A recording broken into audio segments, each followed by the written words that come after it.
I think at this point, the jazz cruise, this jazz cruise is kind of becoming one of the premier sort of venues for, propagation of the music. I mean, and certainly in the sense that you see now that a much more, I think a very diverse but yet very grounded, set of players and like different idioms that are being like played on the ship. It kind of it's a real cross section of of I guess what you would say would be the tradition today. So it's such an amazing sort of opportunity to interface with your colleagues and peers. It's also a great opportunity to interface with the audience in a way that I don't think you're able to do even in the most intimate of jazz festival situations.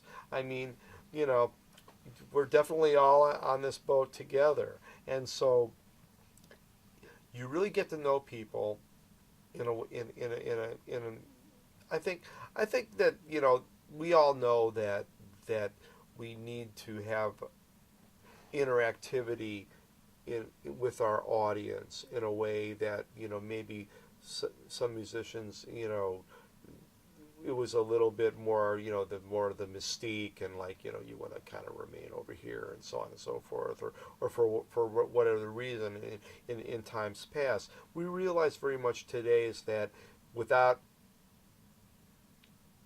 the audience there's no us, and that not only is it a responsibility, it's part of what makes our music really come alive, is to have the opportunity to, in a sense, I get such more, more nuanced and useful feedback from the audience in a situation like this. Also, there's a lot of my favorite kind of people on here.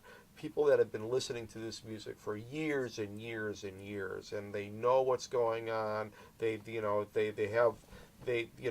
They're able to complete that circuit, about the circuit between the musician and the audience, keeping the flow of energy happening.